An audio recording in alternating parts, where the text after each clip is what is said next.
ไปมันแรง บ่ว่าง ไปป่ะไปป่ะปู น้องเขาตอนที่กินขึ้นดับปุ๋ยกันเลย บ่40นาทีแล้ว 9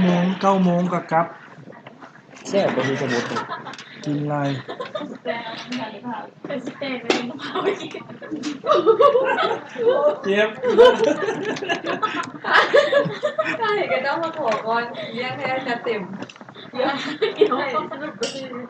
เดี๋ยวอีกสอง ที่ยืนบอกแป้มแป้ม เขาเลือกไม่ได้แต่งเลย มันได้ก็ ก็ที่ยืนก็ ยืนไปเนาะ ที่เป็นเนื้อ อ๋ ผ้า ออินเทอร์เน็ต ดูดูเป็นกุ้ง โอ้โห ถ้าเขาดิ้นกินก็ได้ เหี่ยวเท่าไหร่มาแล้ว อ๋อทานในดูทานในดู ไม่ได้ไปนะ อุ้ยดิ้นตุ๊ดอันนี้ มาเช่นทานเลยเด้อทานจะได้เด้อตัดเด้อ เลือกตัวใดที่เป็น 17 เดือน ช่องยา โอ้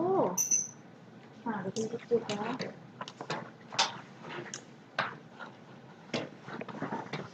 ช่องยา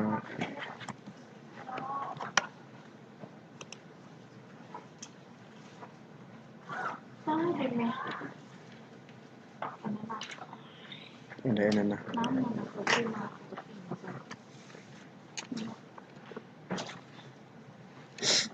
ตู้ห้องน้ำไปอยู่บนเด็กกับหกอยู่บนนั่นกับ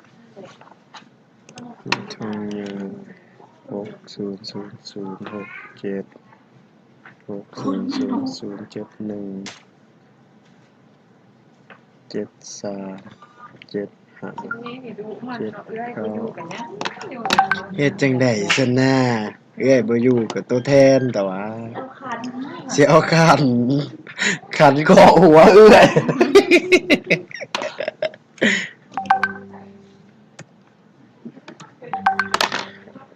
F ขีด32 อ๋อเขียนตัวโซนนี้พี่สุด อินเทอร์เน็ตเป็นใจหมอ ใช่ก็เชื่อได้ว่าภาษาเวียดผม ด่าหัวมันโลดนะด่าหัวมันโลด ไปหัวหมูเขาโดนภูเขานะไปแล้วบักที่ไปดอกหาแซดมาหาหมูเขาว่าเฮ้ยมูกกูนะมึงอย่าเอาลงเด้อพันมีแต่กูให้เขาสาวพันสอง ซื้อคอเลตอันเดียวจะ2,000แล้วนะให้2,000บ่ต้องทอนเลย ภาษาภาษาจะได้ สมดีตาย เส้นนั่นแหละขี้ขึ้นไปอีกขี้ไปนะมันโดดไปหนึ่งขนาดประมาณ หูโชคหน้า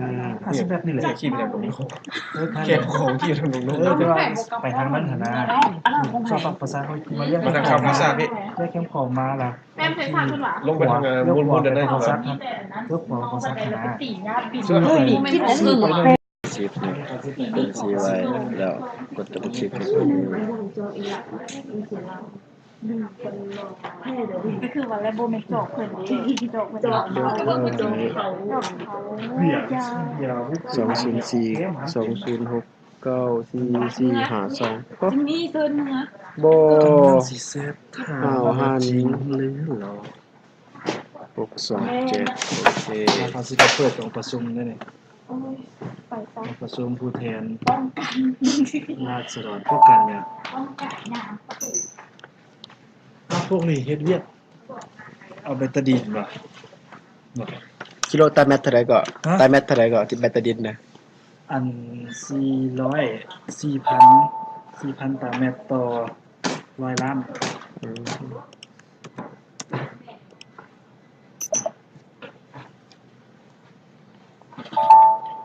กำลังสิแซบถามว่าจริงหรือหลอ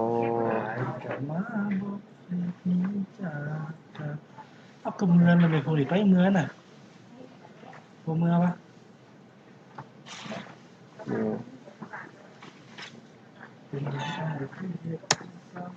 น้องบ่เข้าใจเพราะขนาดก็จะหมดบ่เลยก็ยังเน็ตช้าอยู่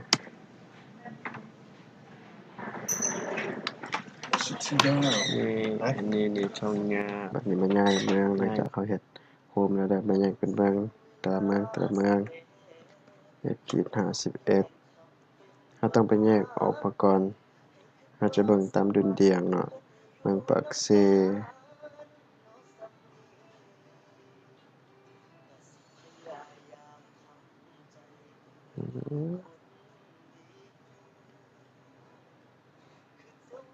เมืองปากเซอ้าว31 เดือน 12จำปานิโพธิ์67จำปาสักลาวดิฟิเลนคันนี้ก็ใส่หาตามดุลเดียงตัวนี้เราจะใส่ว่าที่อยู่อาศัยเมืองปากเซนี่เนาะเมืองปากเซcopy มาตัวนี้มันอยู่เบื้องหนี01ที่อยู่อาศัย0 enter ไปที่อยู่อาศัยเนาะจำนวนเงินนี่โอเคแล้วเราก็ไป shoot open item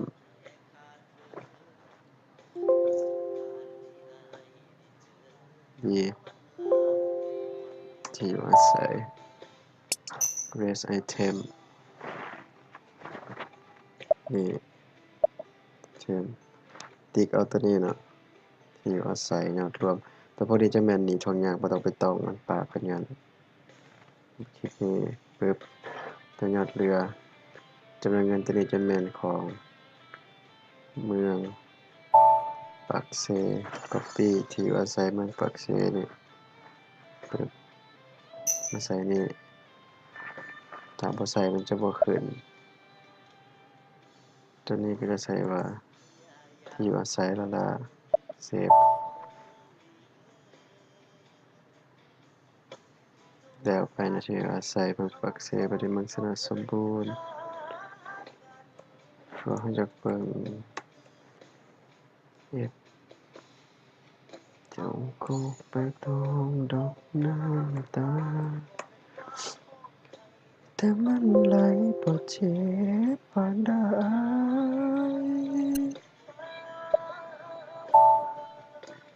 สินี่ต้องยากบ่ต้องเนาะตัวนี้ที่อยู่อาศัยเมืองปากเซนี่มาแล้วเดี๋ยวที่อยู่อาศัยยัง98เมือง9เมืองอยู่ในนี้ต่อ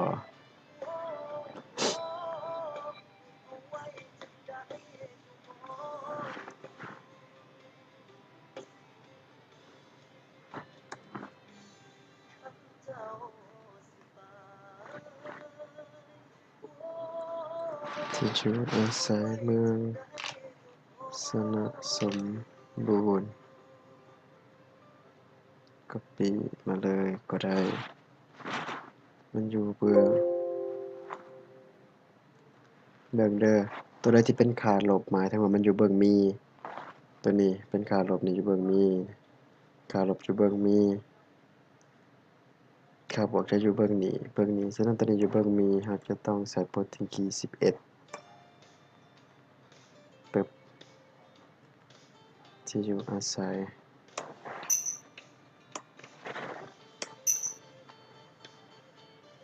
ตัวเต็กตัวนี้คันเราใส่อยู่นี่เลยแล้วก็เลยเวลาซิมูเลตเราจังบ่ได้เขียนหลายเทื่อจำนวนเงิน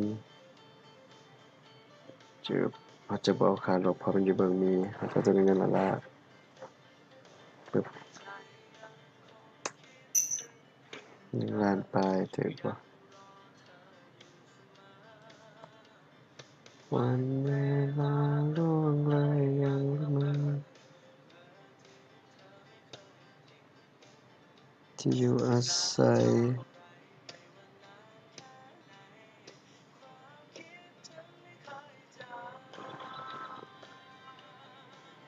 ไฟสองขาตัว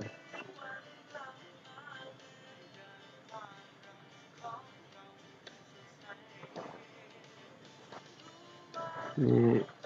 ที่อยู่อาศัย1,798,684นี่อยู่เบิ่งมี นี่ตัวนี้อยู่เบิ่งมีเนี่ยอยู่เบิ่งมีนี่จะแม่นเปิดสิงคี11เนี่ยเปิดสิงคี11อยู่เบิ่งมีจำนวนเงินตัวนี้จากนั้นเราไป Shoot Open Item ตัวนี้เป็นตัวดีครับต่อมาที่อยู่อาศัยแต่ Raise Item ครับตัวนี้จำนวนเงินตัวนี้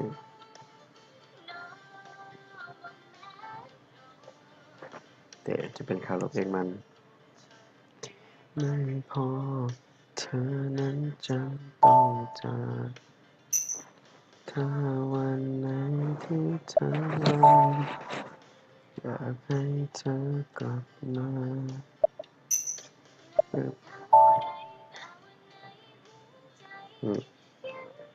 มาเองจ้า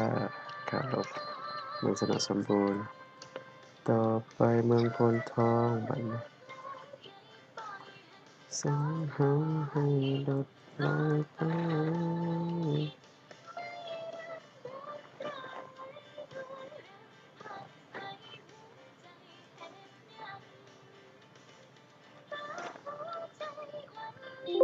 อยู่เบื้องนี้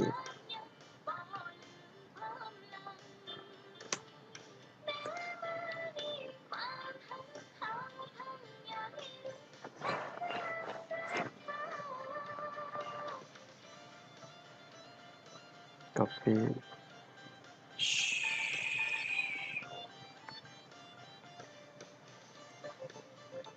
ที่อยู่อาศัยเป็นสำหรับใครที่บ่ฮู้เนาะกดนี่ก็ได้โอ้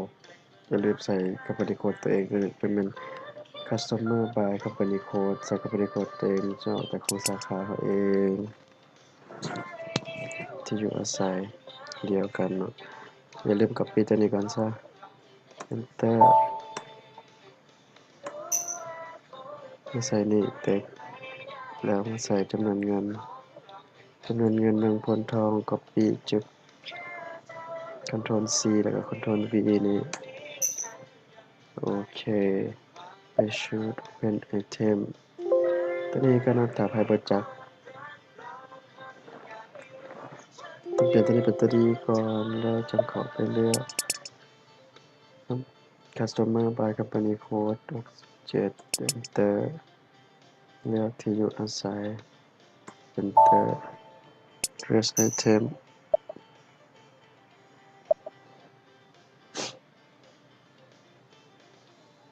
ตัวนี้ทางใช้แทน12โอเคใส่เทปมันจะใช้แต่สีฟ้าที่อยู่อาศัยละลาเพราะว่าอย่างเพราะว่าเราได้ใส่อยู่บนเต็กขันเบิ่งหน้าทำอีกแล้ว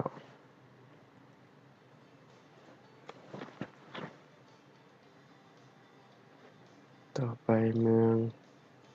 จำปาสัก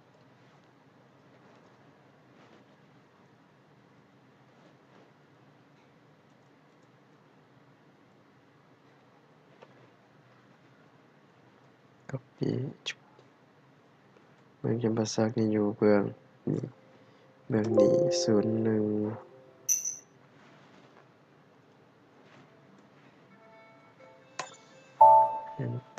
Enter ไปจนมันผ่านเราก็ปีกี่เนี่ยใส่เต็กอยู่นี่เราจงบ่ได้ไปใส่เต็กเวลาซิมูเลต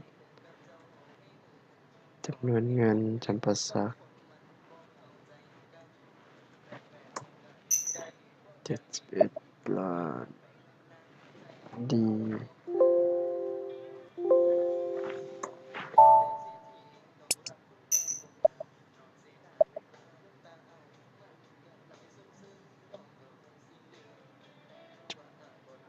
ซิมูเลต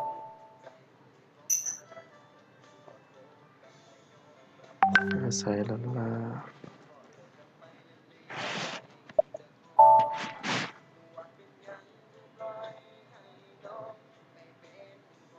ต่อไปปากสองอยู่เบื้องนี้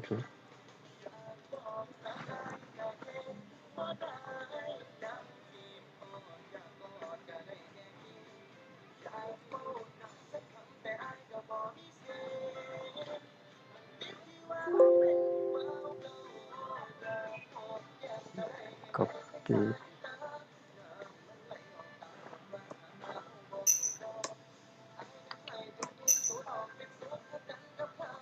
คำตอบดีเงิน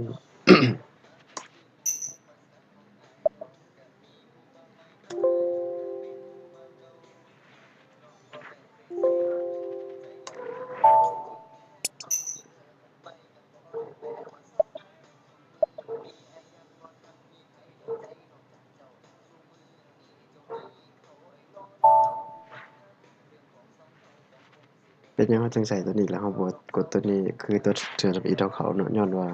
เราได้ใส่หน้าที่นี้แล้วเด้ที่ว่าใส่ต่อเวลา enter เข้าปึ๊บเรา Ctrl V ตัวนี้แล้วทั้งเข้าไป copy จำนวนเงินแล้วจะมาใส่นี่เราจังบ่ได้ใส่หลายเทื่อมีแต่ว่าเราใส่แต่ตัวสีฟ้าว่าที่อยู่อาศัยแล้วแล้วก็แล้วต่อไปมันบาเจียงอยู่เบิ่งนี้อีกคือเก่า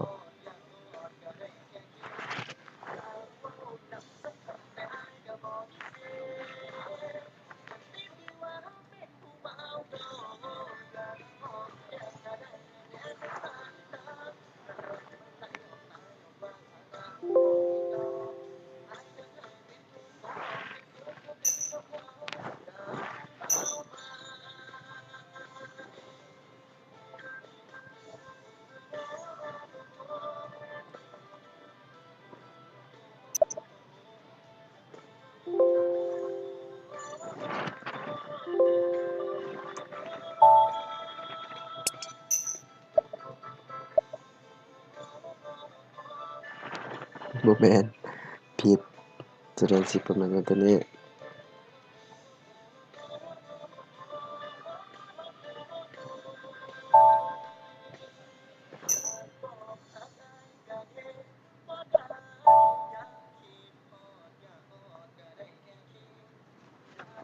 ต่อไปอยู่เบิ่งนี้อยู่เบิ่งนี้แบบนี้ติดขาลบ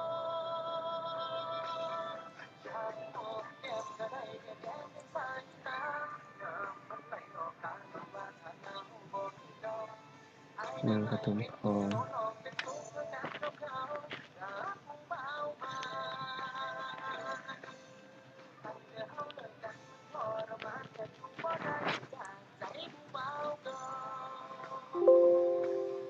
มันอยู่เบิ่งมีที่ต้องใส่11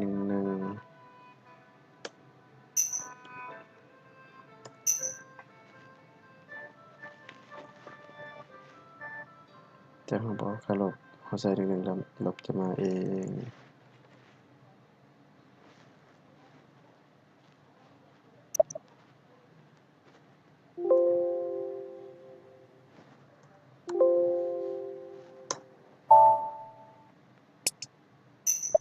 สังเกตง่ายๆเวลามีหลายแถวแล้วบ่รู้สิเลือกแถวใดเลขมันจะคือกันนี่เราจะต้องลุ่มยอดเหลือท้ายแล้วเสือกดเข้าเบิ่งอยู่ที่อาศัยของมันจะเป็นเมืองนี่ภายเทียงโอเคจะเอาตัวที่อาศัยละลาย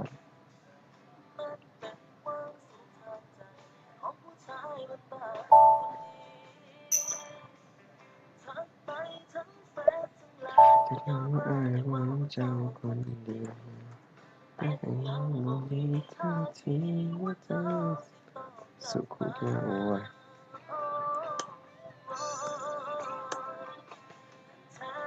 สีชมพูเขามาสนใจ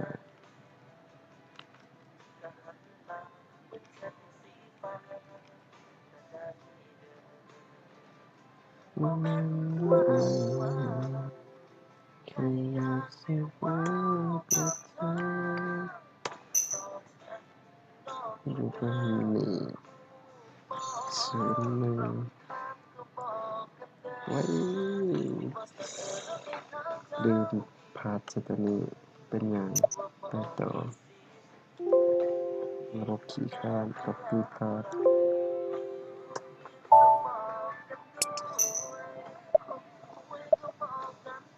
16ตัวลง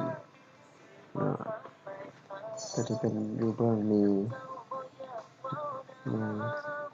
ปฐมพร จะเลือกตัวนี้ปึ๊บ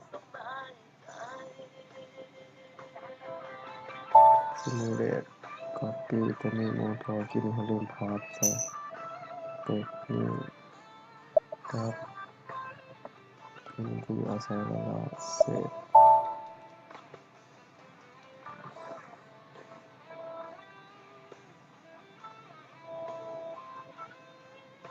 มุน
มุนมุนแล้วตัวนี้สุดท้าย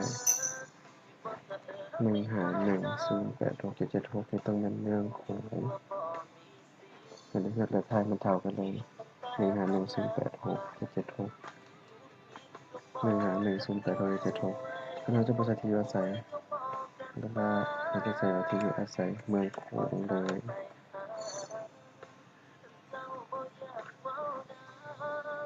เสร็จแบบนี้เราไปเปิด